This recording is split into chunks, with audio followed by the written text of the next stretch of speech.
Brian Kelly, you dirty man. Are you kidding me? This is going to be one of the best transfer portal classes we have ever seen in the modern era of college football. You could put it potentially up there with what Lane Kiffin did last year with Ole Miss.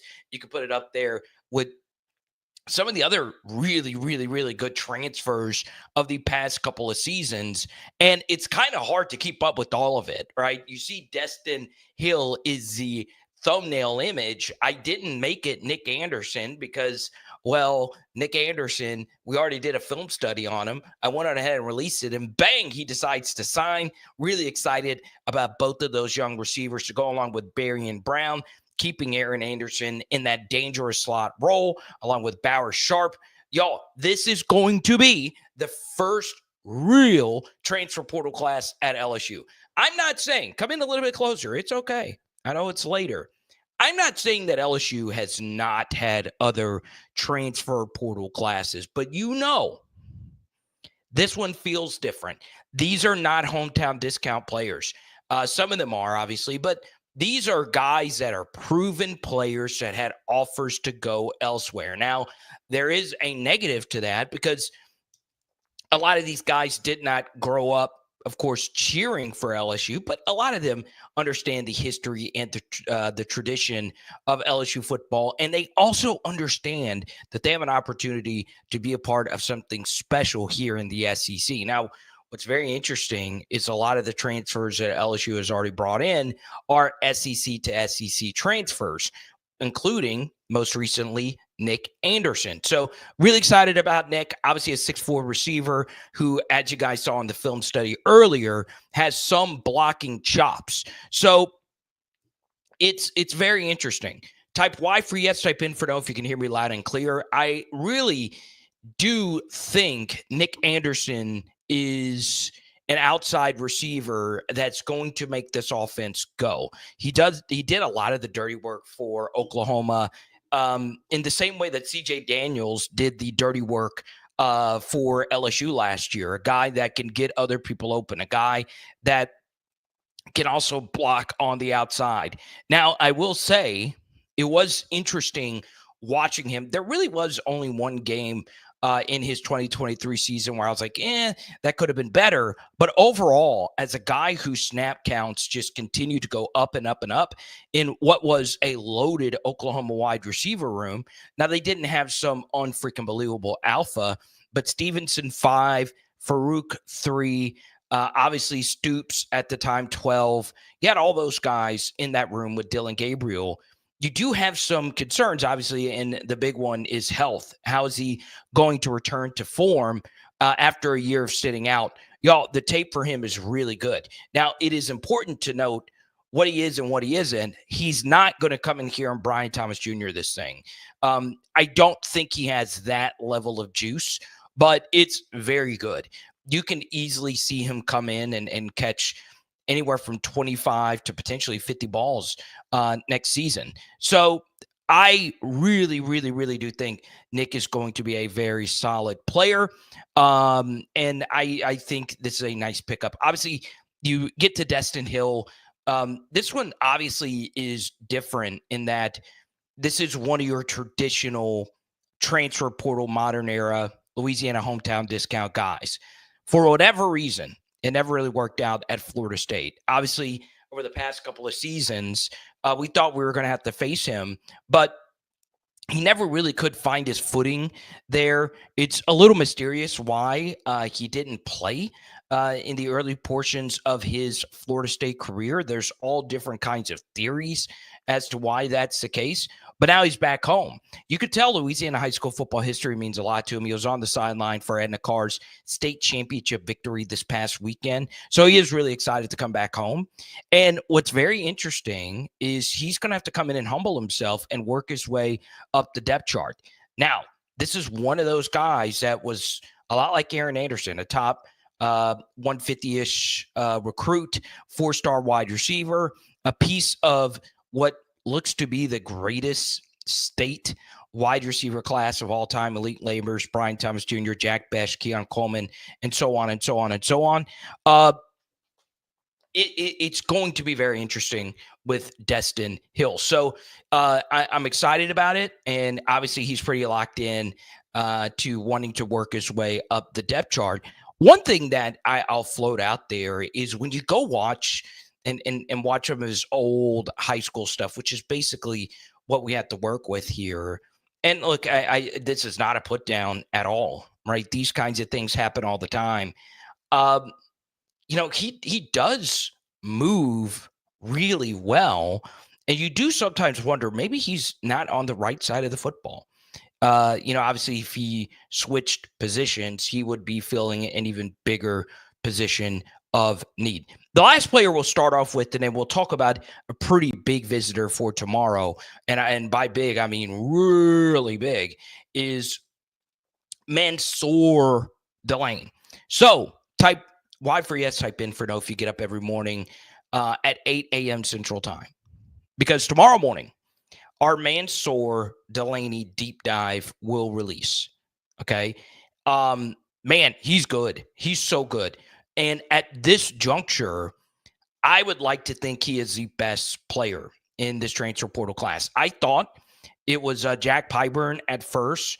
The problem with saying Jack Pyburn is the best player is his snap count. His snap count isn't near what Mansoor Delaney is. And sometimes, I like to use rate statistics like yard per catch, yard per carry, EPA per play, QBR, more efficiency-based numbers. But sometimes raw numbers can predict success. And the thing that I like about Mansoor Delaney is he has played a lot of snaps. He has played every position in the secondary. He played 700 plus snaps last year. The year before, 700 plus snaps. And then as a true freshman, he played over 400 snaps. That is an unfreaking believable amount of experience. And on Power Hour NFL, I'm still early in my draft prep. When I watched him, I was like, man, I'm a little shocked that he didn't dip his toe into the NFL waters. I really did think he was that good. There was only one game that PFF really had him as an atrocious game. I actually sat down and watched that game today, and they were right. And it is a game that you would be most worried about. We'll talk about that tomorrow in the film study, but it's mostly very good. And one thing you'll see in the film study, what I like to do is I like to try my best. It's just a small part of my personal evaluation. I like to see how you talk. I like to see you in an interview setting. I like to, and more often than not, I like to watch a podcast interview that they do. And all these recruits have podcasts now. And you learn a lot more from a player in a one-on-one conversation because in a press conference setting, it really comes down to the questions, right? Most of the time. In a podcast setting, you can learn a lot about a player. He said something in an interview that was truly crazy to me. And it really hit me like a ton of bricks. He is going to make our defensive back room smarter. Okay. I think part of the problem last year wasn't just the fact that we lacked the dudes. We honestly lacked the demeanor. We lacked the fortitude. We lacked the talismanship. We really struggled in being in the right places at the right time. So you could tell in that interview that this guy's football IQ is through the roof. So you'll see all that tomorrow in the film study. And this guy is a freaking stud, Mansoor Delaney. So at this juncture, Jack Pyburn was my highest rated transfer. But I'd have to put Mansoor Delaney in number one now because I honestly thought if he would have come out, he would have been drafted. I really do think so. Now, lastly, before we get to your questions, we are 10 minutes in.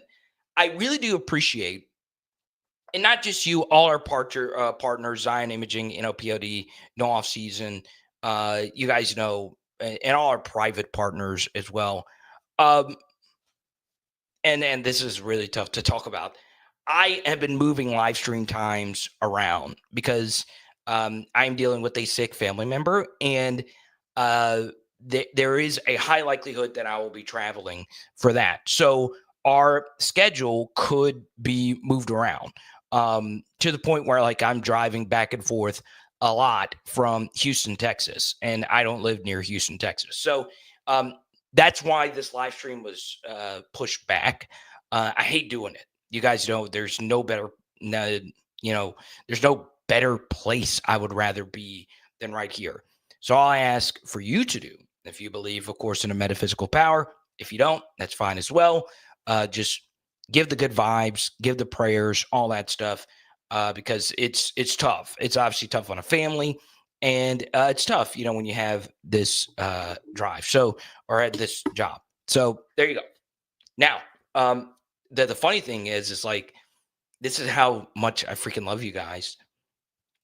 Even with me adjusting the time on a school night, our numbers still do pretty well. So I really do appreciate that. Now, obviously, I want my numbers to be in the thousands. I want this to be Josh paid. Obviously, it would need to be the Power Hour SEC side of things, but that's why I've not been able to respond to your messages as quick. It was crazy. Also, this today, and I just want to get this off my chest. We had to have a conversation. Actually, I'll say that personally for a different day. Might get into this a little bit later, but I want to talk football. Now, the big thing, as far as what is to happen next, this is the next big one. Sydir Mitchell, 6'6", 340-pound defensive lineman, appeared in 8 games for the Longhorns. Obviously, the Bo Davis connection and the Texas connection is there. I've not watched a lick of him. I don't really know how much he's played because Texas's defensive tackle room is really good, as you would expect, as this defense overall is really good. So he is visiting soon. Now, this is, a boomer rant. I got gray hair, as some of you now point out.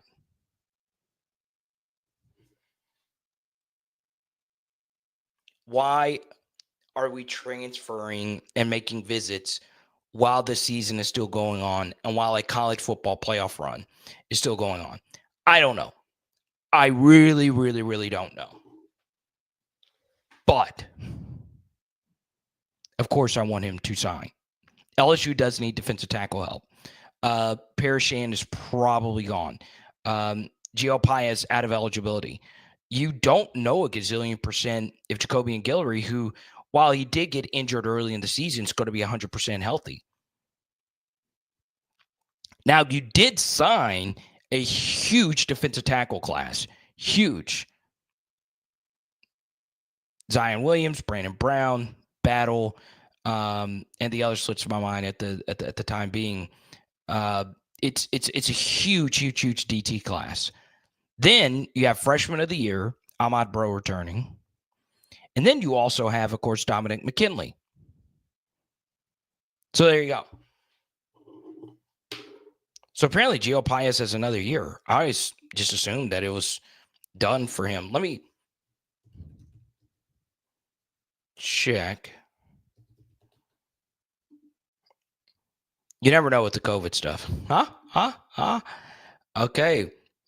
He does have another year. You are correct. Or unless he was, I thought he was a 2020, but you see, that still wouldn't count against him. You are right. He does have another year. Let me see.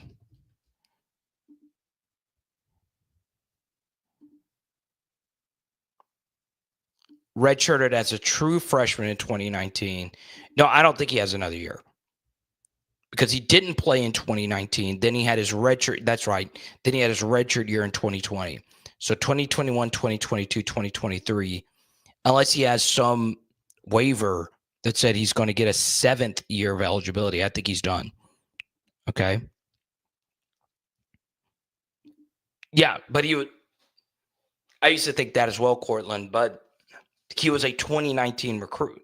So he's been in college for 6 years. So he was in the recruiting class with Josh Williams. All right. Now, Gaming Heavy, I appreciate you. Dex, thank you so much. It is one hell of a drive. I used to make it. I used to do some national radio in Houston. Okay. One interesting thing, and I understand so much of our focus has been on the transfer portal, the guys that are coming in. I do want to include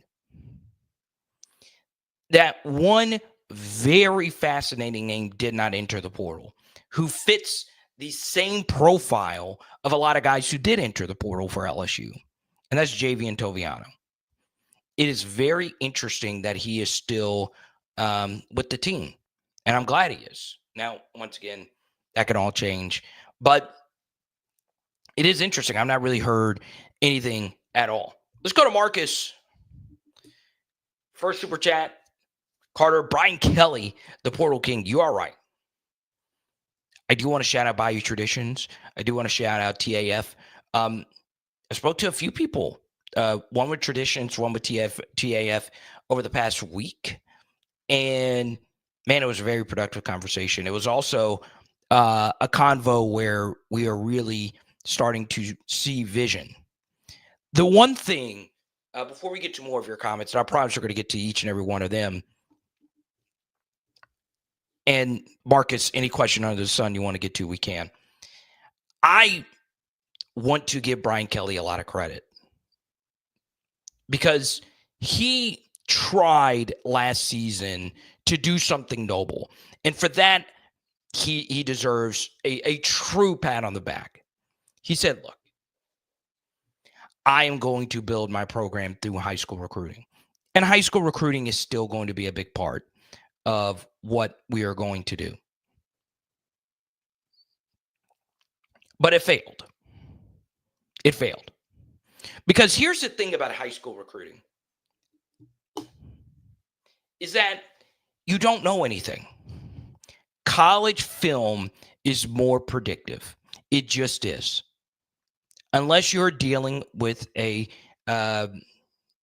Pickett, one of those types of can't miss 5 stars who can't miss athleticism. Pickett would, before the Nick Anderson commit, be by far our lankiest, tallest receiver. And he's a corner. All right, there's some guys where it's like, yeah, that's big time. He's going to be able to help year one. But you just don't know. You just don't know with high school players. Now, we also know that with transfers, it doesn't mean that they're going to hit. Right? Deuce Chestnut is a good example of this. Deuce Chestnut had decent film at Syracuse. And then he came over to LSU, and he stunk. There were some weird off-the-field things that never quite surfaced.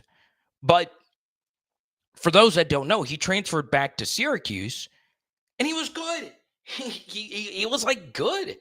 That was obviously some weird circumstance. He wasn't a bad player. It wasn't bad scouting per se. He just, for whatever reason, didn't work out. Proven guys in the portal is a direction to go.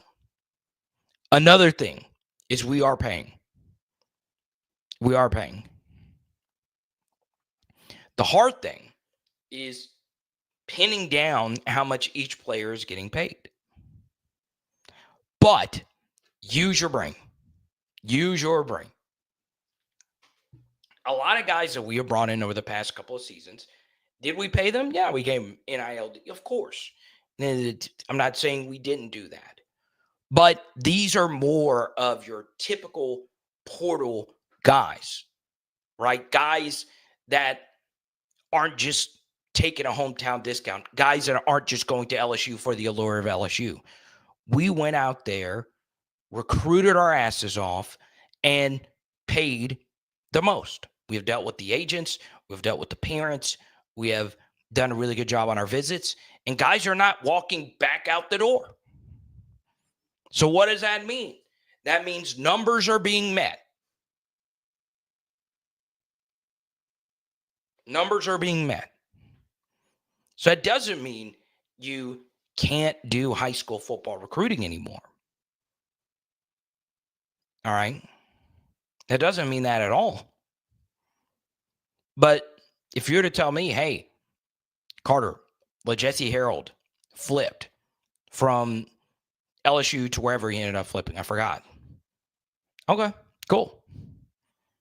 We went to Florida and got a guy who has 3 years experience. Now, did it cost more? Yeah, it cost more.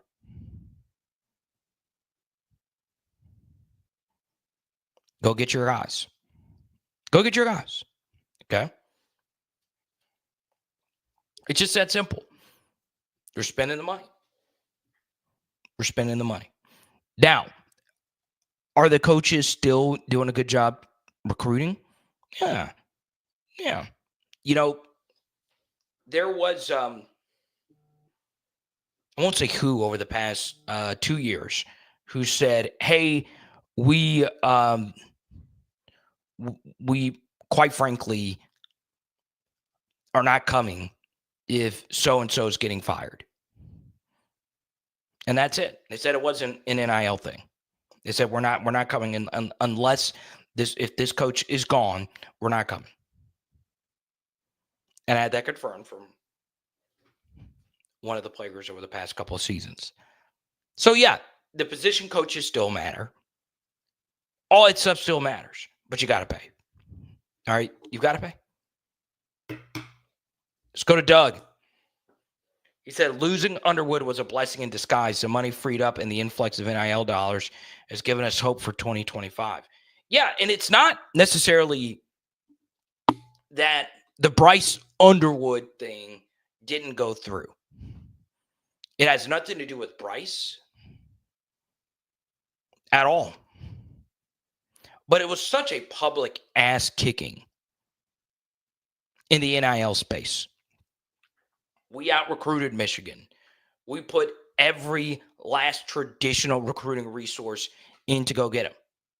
Parents are moving here. We're setting things up for their family. And, of course, he was visiting for spring games. He was visiting for recruiting weekends. And at the last second, Michigan came in. It wasn't the last second. They were always recruiting him. But Michigan processed another quarterback, hired Connor Stallions on the Bellevue staff, and called in the big guns. And when that happened, the truth is we were never going to win him. All right, we just weren't. If we had gone over Michigan's number, they would have gone over that. All right. And I always felt that way, but after all the conversations over the past week, that's just how that rolled. So the negative press from that, and it was honestly, it's never just an overnight thing. It was accumulation of things. It was not only that, it was also Dominic Williams, Simeon Barrow, Philip Bliddy, all these smaller things that kind of added up. And guess what happened? Brian Kelly said, F it. I'm putting $1 million of my dollars in here. I got a $500,000 bonus for going 6 wins. That's one of the best bonus structures in the history of college football, especially at LSU, which, God forbid, will never go under 6 wins again. Then, of course, we had this anonymous $1 million donation. I have my theories on who that is. But people woke up. People woke up.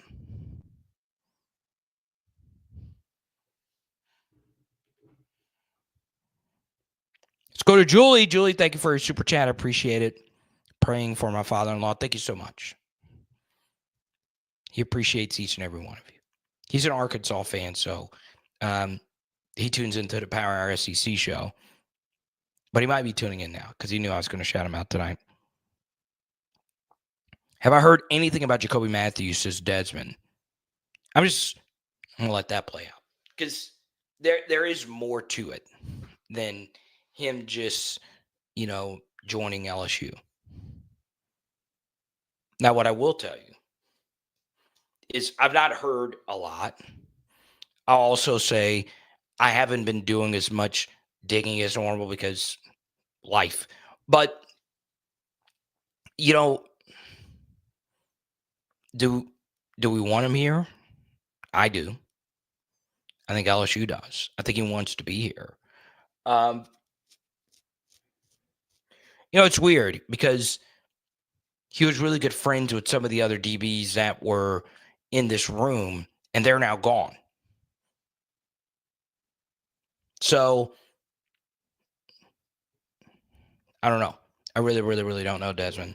But there is more to just that. Left A&M, portal. I don't know. Now, would he be the best safety in our room if he were to transfer over? Yes, especially if Mansoor Delaney is playing corner, which I think he is. Now, sometimes, like we always say, the single most important thing you must do in the portal era is not just focus in on who's coming in. It's also who might be leaving. But even more important than that, who might be staying. Coming up next, there was a minor, and I mean minor, winner in all of this. Home is where the heart is, and our friends at NOPOD Roofing really takes that to heart. 504-810-8744. Give them a call today for all of your roofing needs. And one of my favorite things about NOPOD Roofing is their versatility. They not only do roofing, they do siding, they do painting, they do tree removal, fencing, anything home improvement. Our friends at NOPOD will get you straight.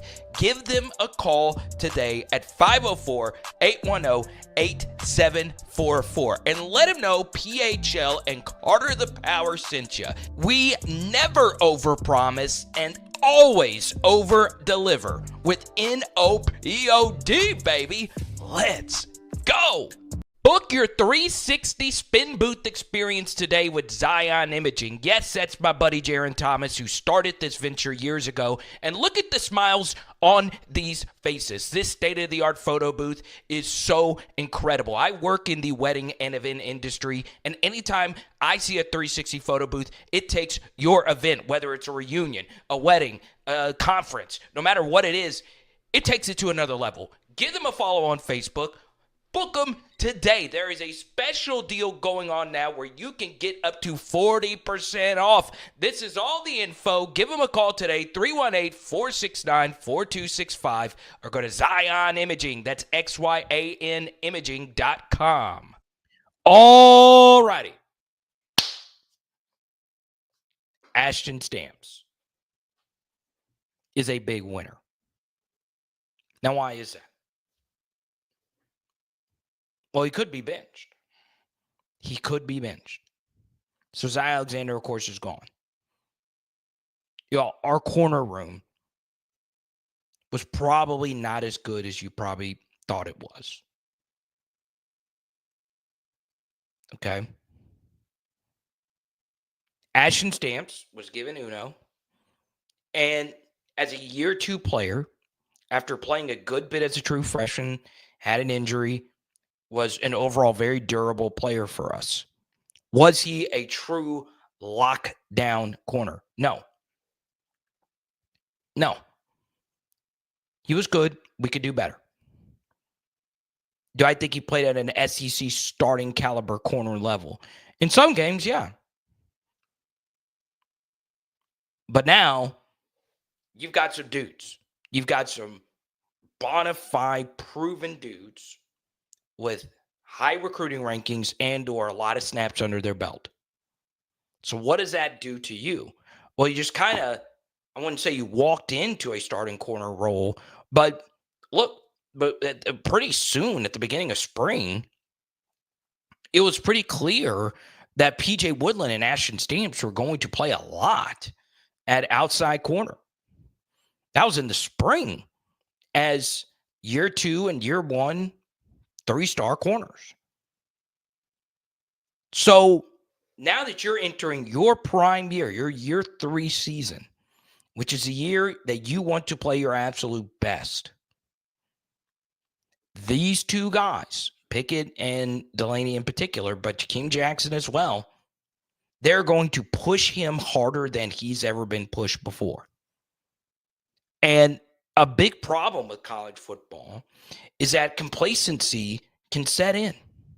And I'm not saying he got complacent. He actually does work pretty hard based on intel. I've seen him work out. He works out with DPT training, which is one of the premier trainers in all of South Louisiana. Okay, he's worked out with Justin Jefferson. The guy works his tail off.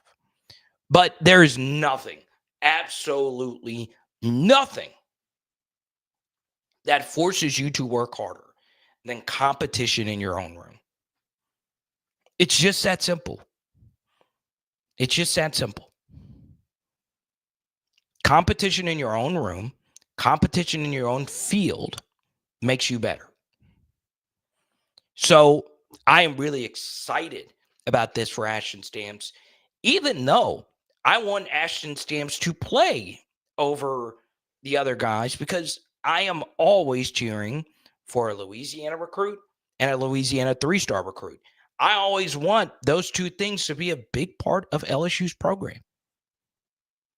But now you went from playing legit the most snaps on the LSU defense. Ashton Stamps played the most, to where next season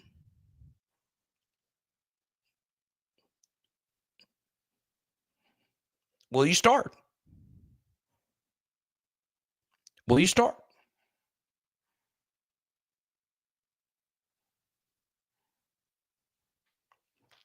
Good day for Ashton Stamps, if you ask me. It's a bad day for certain playing time, but it's also a good day for you. I will tell you this. I will freaking hammer this point home until I am freaking azul in the face.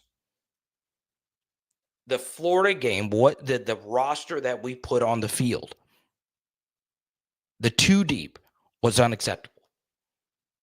Unacceptable. Now we are building freaking depth. And the good thing is we are due for positive recruiting regression. Now, what does that mean? Well, our high school recruits have not been hitting at a high rate. Historically, that does even out. Doesn't matter which school you look at. It does even out. So a lot of our top 100 guys or top 150 guys have not been panning out. We're due for positive regression, even in a class where we lost a lot of good players.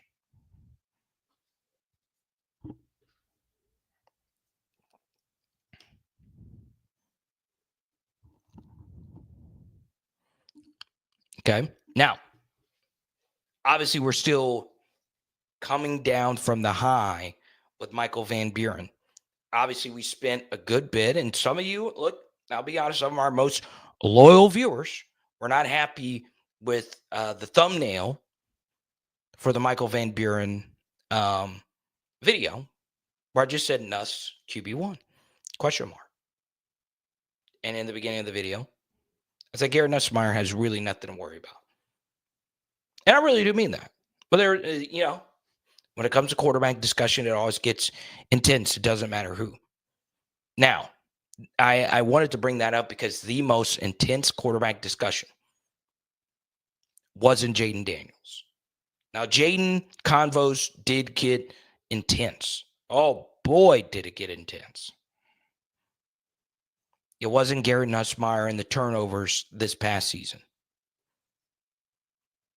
The worst quarterback conversation of any quarterback in the history of PHL was TJ Finley. It's TJ Finley. Okay. Goodness gracious. So now he's on his, what, 20th school?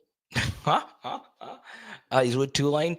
I will be cheering for TJ to win that job, as their hearts were ripped out as Daryl Minso went from Tulane to Duke.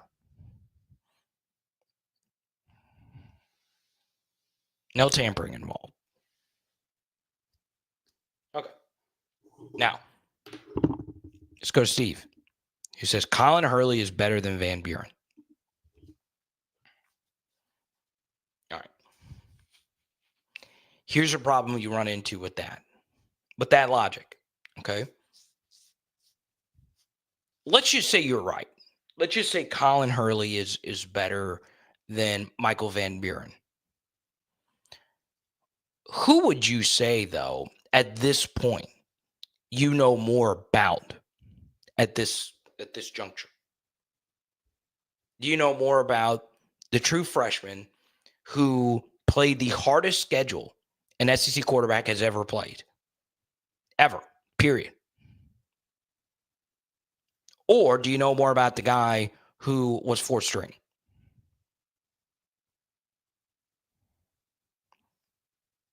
Now, Steve, I would agree with you overall that Colin Hurley's probably the more talented of the two. He was a higher ranked recruit. He's also younger. He's probably a better overall thrower.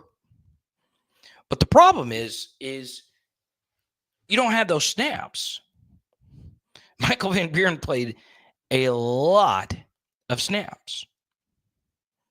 They're both, Colin's a little bit bigger, but he's not huge. And I like Colin Hurley a lot. Obviously, he's a former guest here on PHL. But it's just hard, even if you had a higher grade on Colin Hurley than you did Van Buren. I didn't really even know who Michael Van Buren was in the high school recruiting cycle. I never really watched him. It's just tough. Do you think Michael Van Buren came to LSU with no assurances that he would be the top backup? It's tough. And I want to say it again.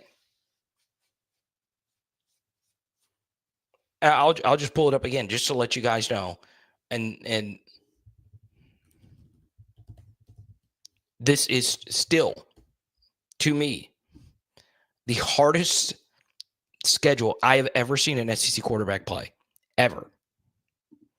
He literally just played good teams. So let's go to his game log. Okay. So this was his schedule. Obviously, Florida, he came in after Shapen got hurt. But Florida's defense, as many of you know, turned out to be good. At Texas, at Georgia, Texas A&M. 2 of those games on the road. Then you played Arkansas. And Arkansas's defense was the worst defense you played. They were not a good defense, but they weren't atrocious. And then at Tennessee, I can make a strong case that the toughest defense to play in the SEC is Tennessee at night. They turn into goblins, bro. And then Missouri, and then at Ole Miss. Now, was he bad in these games? Well, if you would have told me that his QBR would be 63 as a true freshman who threw 7 interceptions and took, 27 sacks, and his QBR was still 63? That's honestly not bad. Now, I will say ESPN QBR, if you do play an absolutely positively hellacious schedule, that number will be a little bit better than what you would expect it to be.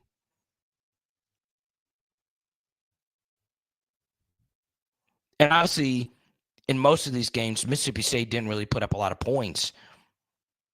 But it's experience. It's something. Okay, it is something. So look, I'm excited. I'm excited.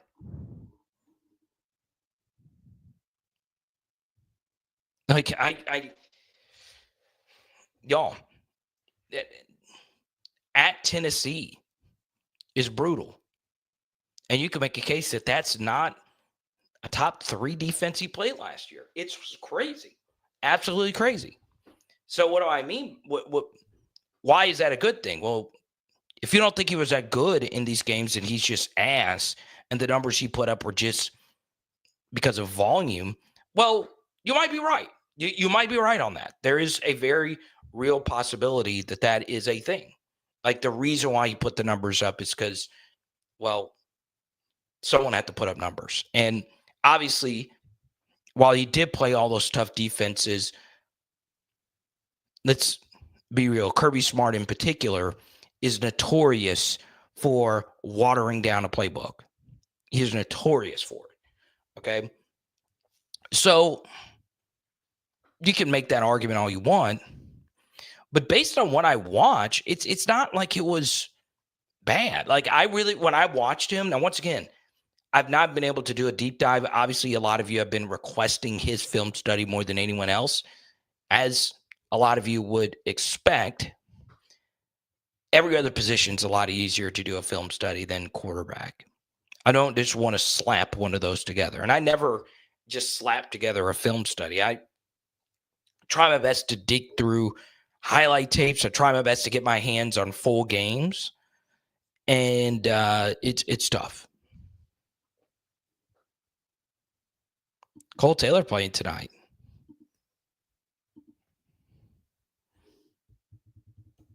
Let's check in on the college football bowl mania.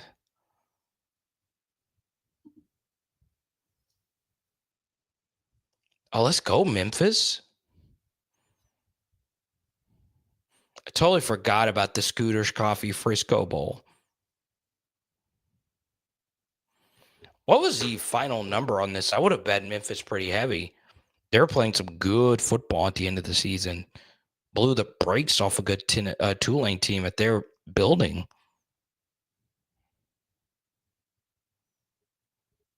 That is one team I would never schedule as a Power 4 team is Memphis.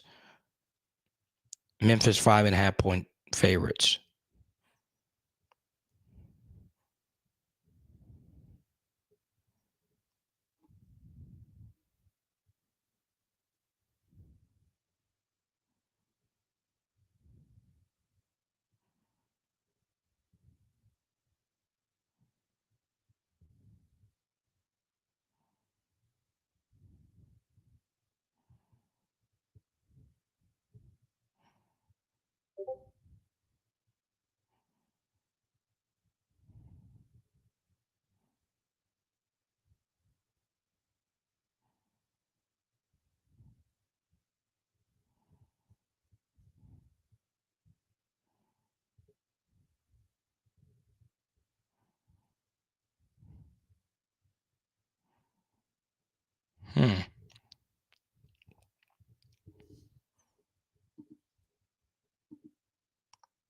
Memphis -6. Well, it's still not over. Okay. So Bullfrog wants me to talk about Steve Ensminger. All right. So Steve Ensminger's been coaching for a very long time. Happily retired. His LSU legacy cemented.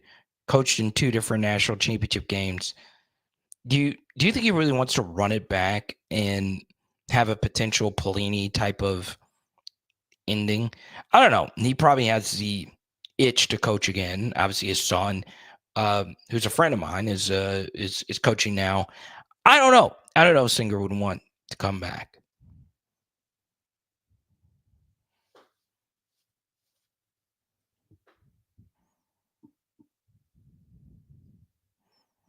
Norvell gave back $4.5 million to save his job.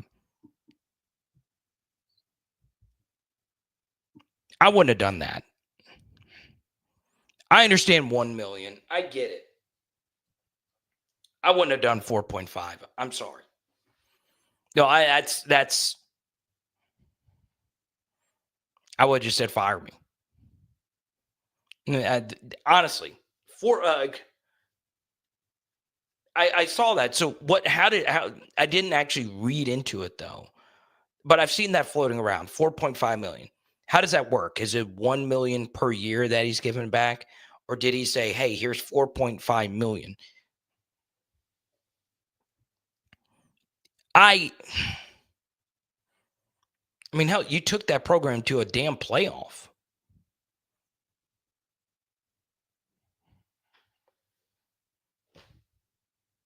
And you have one disastrous season. Now, it was disastrous. In the history of bottoming out, you were down at the Earth's core. I mean, you were bottomed out. Okay.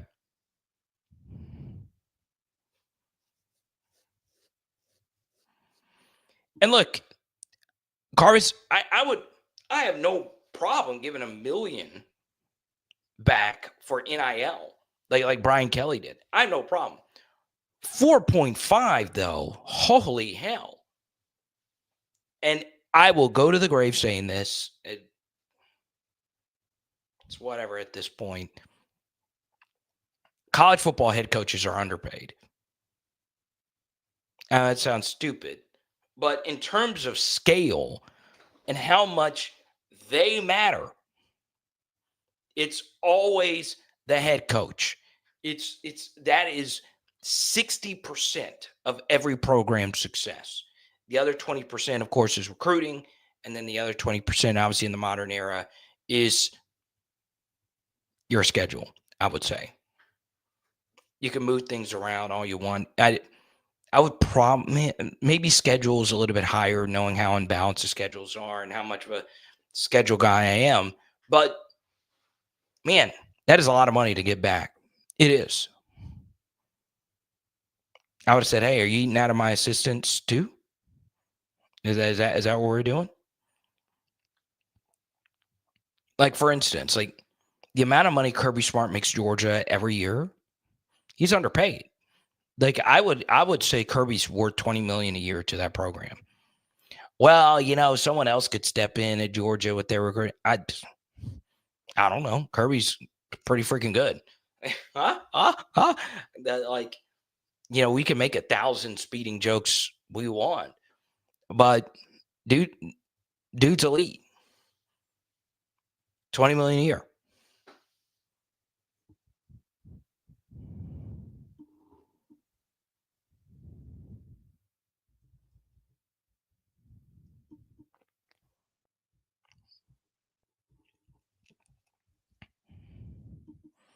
It's a weird thing for me, Pegasus. Is college football infringing on the NFL or vice versa on Saturday? Weird thing. Okay. So we do have NFL games on Saturday. The Chiefs are playing on Saturday. It's kind of weird now that I am really deep into doing NFL content. It's gotten to the point where, the NFL channel is doing well. And, I've always been a big NFL guy. It used to be my escape from, this job that I have, but now it's part of the whole Power Hour network. Okay. I am interested of the 328 of you in here across platforms. Type Y for yes, type in for no. Do you watch Power Hour NFL? I'm very interested. Type Y for yes, type in for no. There's only so much time you can watch YouTube anyway. But yeah, the thing is, the NFL has such a huge stranglehold on everything. It is rating proof. And part of it that makes these weeks in particular difficult is the fantasy playoffs are happening. So full disclosure, I obviously I'm a big fantasy football player, and I got destroyed this year. Last year, of course, was my best year. I hit a big one. But now, yeah, I'm not going to hit a big one this year. And that's fantasy for you. these weeks are the fantasy playoffs. So people are really locked in right now. But yeah, I freaking love the NFL. I think as an LSU fan, the NFL is a hell of a lot funner than it's ever been, knowing that how many guys in fun positions are dominating. But it's interesting. One of you just messaged me, Kevin.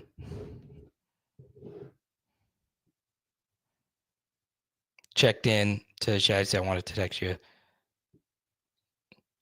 He's currently watching John Legend checking in with us. I like it. Huh? And it's somebody I want to see live. I freaking love John Legend. But it's one of those things like, is John Legend like a top 10 artist for me to see in person?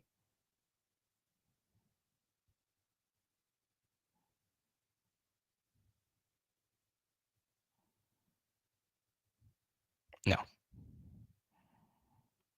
I think I'm going to live without seeing John Legend.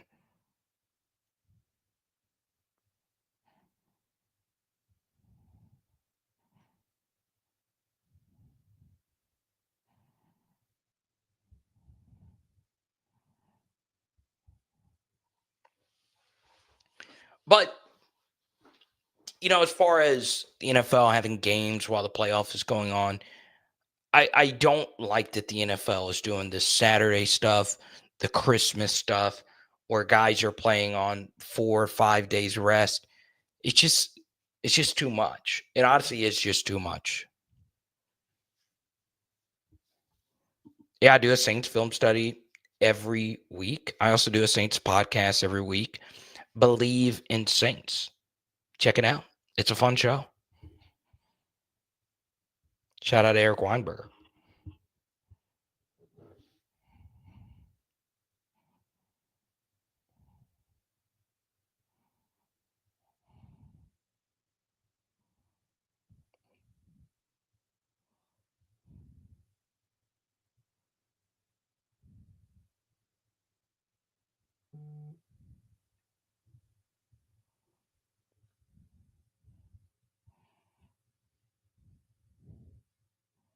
Let's see.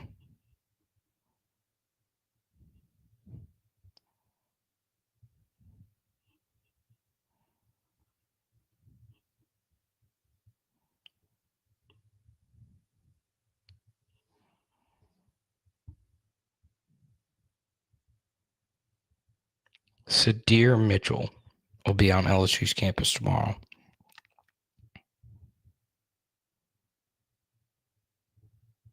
Yo, we can't. We got to fix this college football calendar. We do. Huh?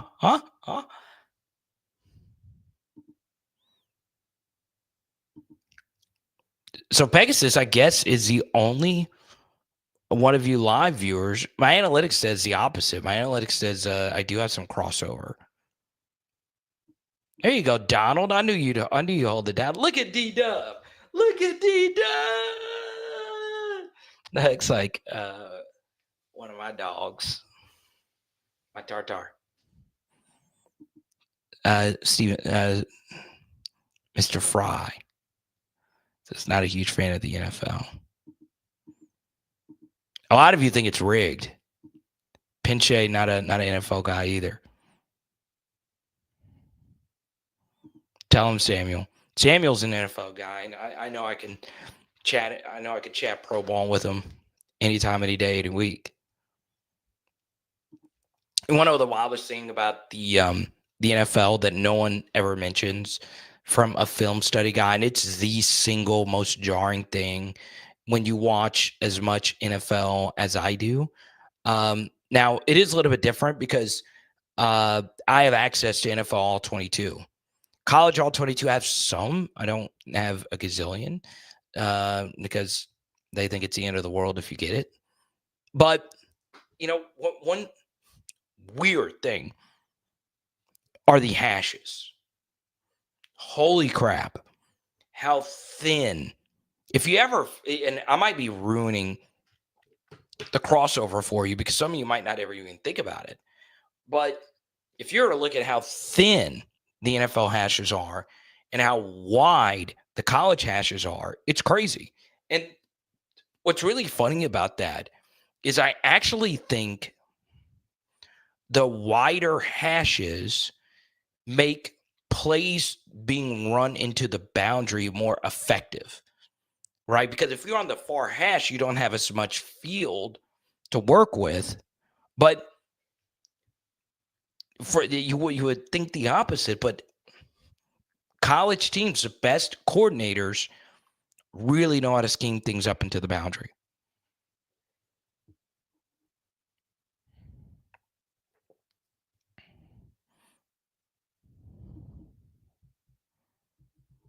So Chance says he knows it's rigged. Well, it's funny, Chance. You say you don't watch the NFL, or excuse me, you said you don't watch Power Hour NFL, but you have a Saints hat on. A lot of you have never come back after the no call. I get it. Donald being born and raised. Donald, you got to hit me up, man. You got my number, bro.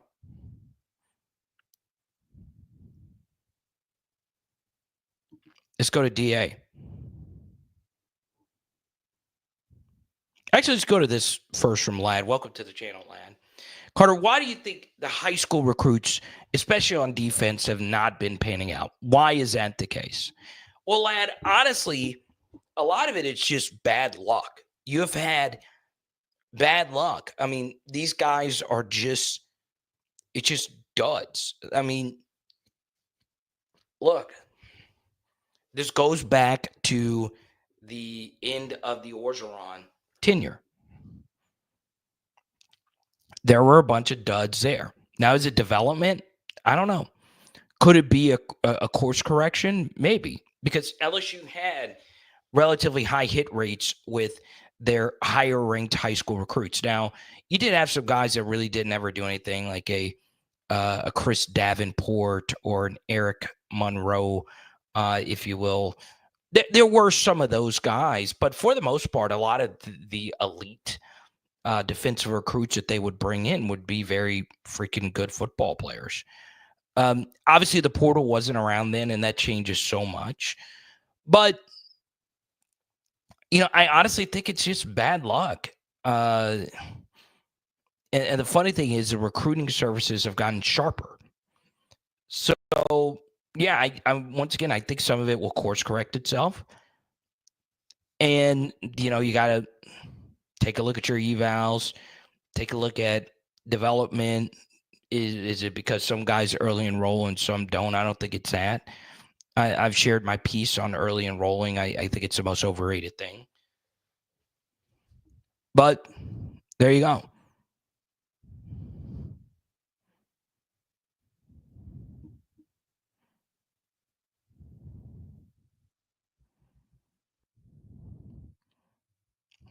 Hal's in here. Lady Tigers basketball. What y'all think of John Morant shouting out Michaela Williams earlier? Love to see it.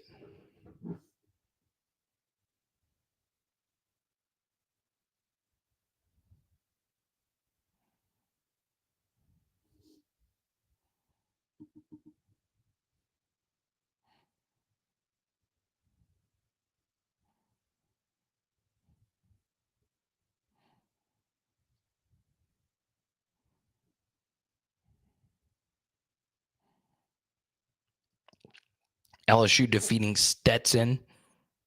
47-10, your men's score.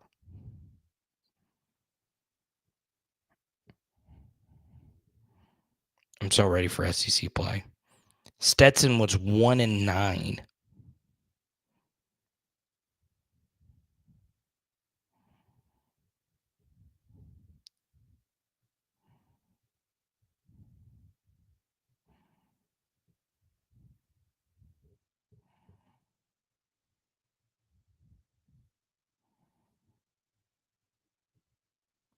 Curtis Givens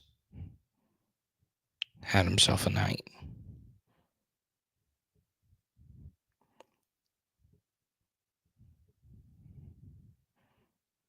Florida's ranked number 7, 10-0. Oh, I don't think Hubert Davis is going to make it till the end of the year, y'all. And North Carolina, that's crazy.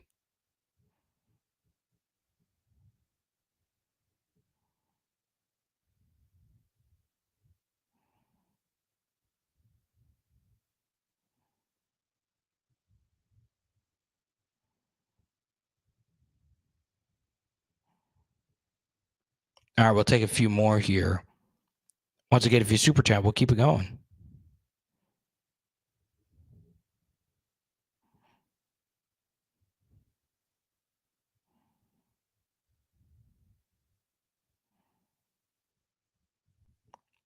Kirk Cousins get benched.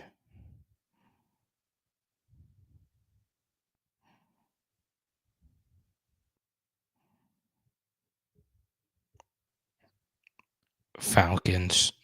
They're always going to Falcon, y'all.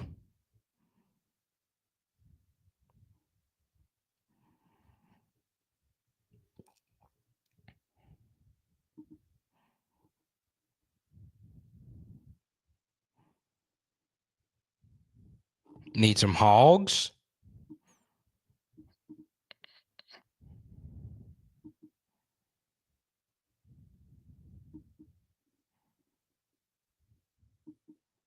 Carver says Braylon Moore sets our O-line.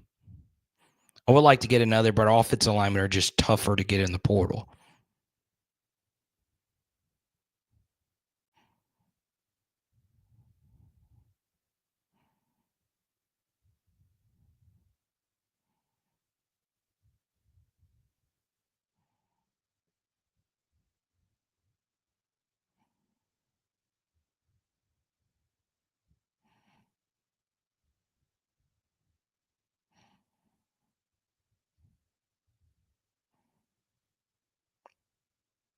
Michael Vick, head coach at Norfolk State. I'm excited.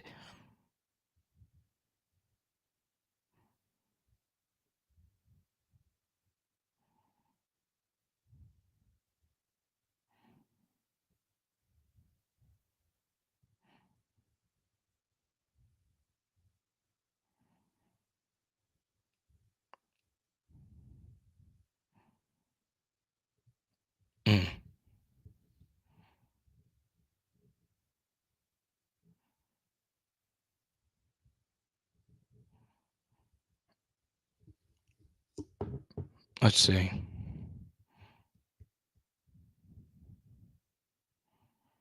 Are you going to go to the semis, Donald? Let's go, bro. Oh, so it's at the Cotton Bowl. Okay. I thought for a second you were saying SMU is hosting a home game, but that would be crazy, though. I didn't think about that.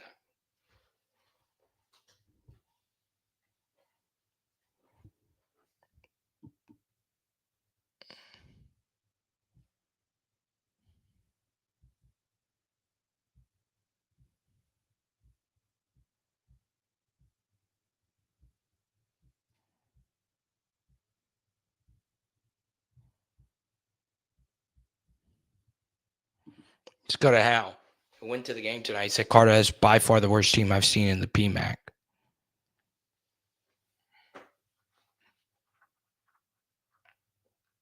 Yeah, non-conference college basketball can get rancid. It can get rancid. Pegasus says, does this portal feel overall weaker in terms of the players that are in it? I don't know, Pegasus. Like, it's tough to say because there's just so many damn players. I mean, there are so many damn players to keep up with. Like, this is so exhausting. Now, I do have a bone to pick with a certain subset of football players before we go. Wide receivers. Y'all, we have let the pendulum swing far too far. I have seen multiple wide receivers in the NFL complain while they're on winning teams. A.J. Brown had a big game this past week, but the week before, post-game interview after an Eagles win, not happy. They've been winning like crazy, not happy. Deontay Johnson, for the first time in his life, is on an actual Super Bowl contender. Doesn't want to play. Doesn't want to play. Jonte Cook, year of eligibility already burned. I'm gonna quit. I'm gonna quit on Texas. Who's giving him NIL plenty of opportunities. Because you got passed up on the depth chart at Texas. Texas.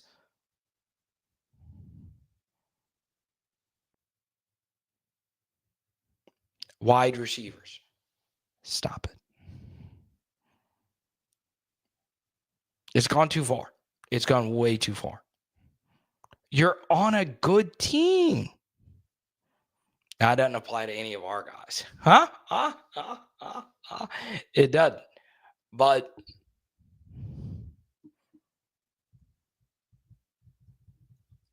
that's part of it. Like, one thing I would never do in the portal era, especially at LSU, I would never overpay for one.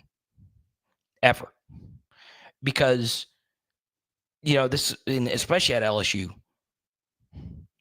with wide receivers in particular, there are two hurdles you have to clear. Every other single college football player just wants to play.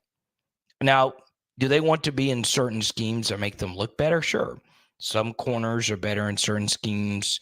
Some ends are better in 3-4s compared to 4-3s. Some want to be in better rotations where they're playing more snaps.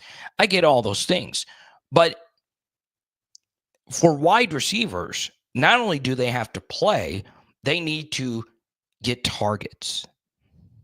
And the thing about the wide receiver position is, as much as I like this wide receiver grouping that we are starting to compile, I would love for us to get another tight end.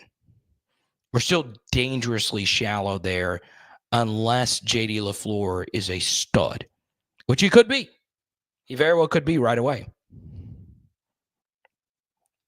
Now, tomorrow, we don't really go live at 6 p.m. on Wednesdays. I will be traveling again for what we've been talking about. So be patient. We should still be able to go live tomorrow at 6, but obviously there are a lot of moving parts right now in my personal life, and I cannot state enough.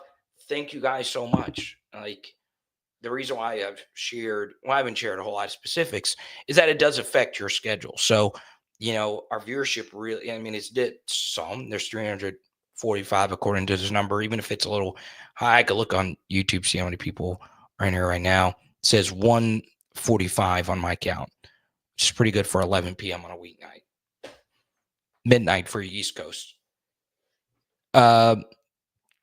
Thank you guys so much. And I want to shout out our partners, No Off Season, NOPOD, and Zion Imaging, the Zion Imaging 360 spin booth experience. Okay. Please go book it. Please go book it. I guarantee it.